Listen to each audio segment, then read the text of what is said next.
अनन्यता का तात्पर्य क्या है?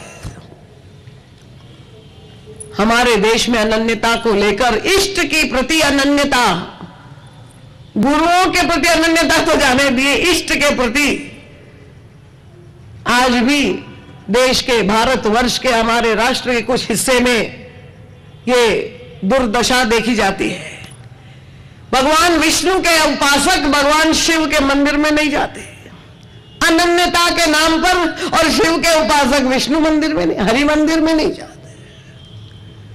प्रभु ने यहां पर अनन्यता की जो दीक्षा दी कि मैं हूं सेवक, सारा संसार ईश्वर में, सर्वम खलु इदम ब्रह्म, उपनिषद का महावाक्य। पर हनुमान जी महाराज को दीक्षा की कि सारे संसार में केवल मुझ में मुझको देखना, ये अनन्यता नहीं। हम लोग तो मंदिर में जाकर भी भगवान को देखते हैं कि नहीं, ये प्रश्न चिन्ह है। उसे मूर्ति मानते हैं कि साक्षात चैतन्य भगवान का दर्शन करते हैं,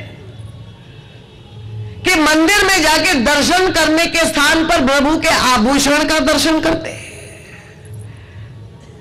प्रभु कहते हैं मुझ में ही मुझको देखना मेरी अनन्य भक्ति नहीं, सारे संसार में मुझको देख करके सबकी सेवा करना, ये मेरी अनन्य भक्ति है।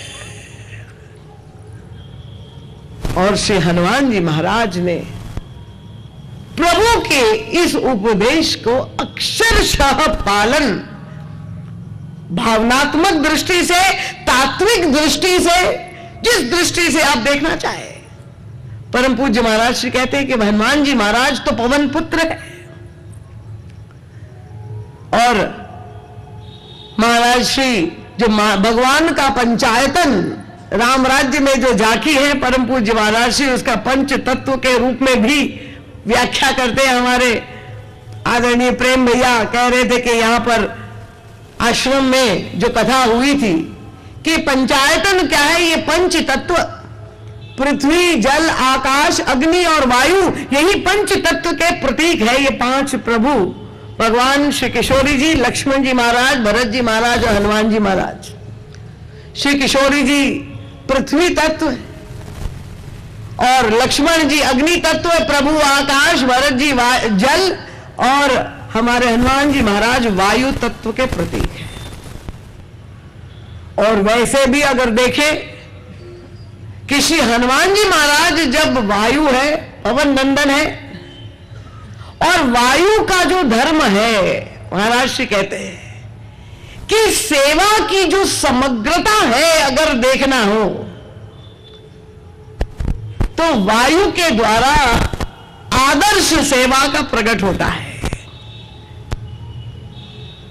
वैसे हम सूर्य देवता की पूजा करते हैं क्योंकि सुबह प्रातः काल प्रत्यक्ष देवता है, हमें प्रकाश देते हैं और शक्ति भी प्राप्त होती है। हम इंद्र देवता की पूजा करते हैं और सबकी सेवा है।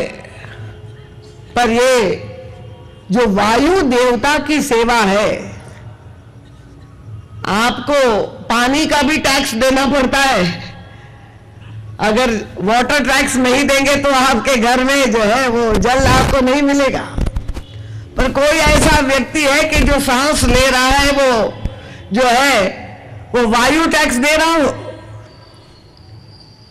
तो श्री हनुमान जी महाराज पवन नंदन है और उन्होंने जिस तरह से वो सेवा धर्म जो पवन के द्वारा होती है मानव मात्र की, तो श्री हनुमान जी महाराज की जो सेवा है वो प्रत्यक्ष सामने नहीं, वायु नंदन वायु पुत्र के रूप में उसी तरह से सूक्ष्म रूप से निरंतरता सेवा में जो दिखाई देती है।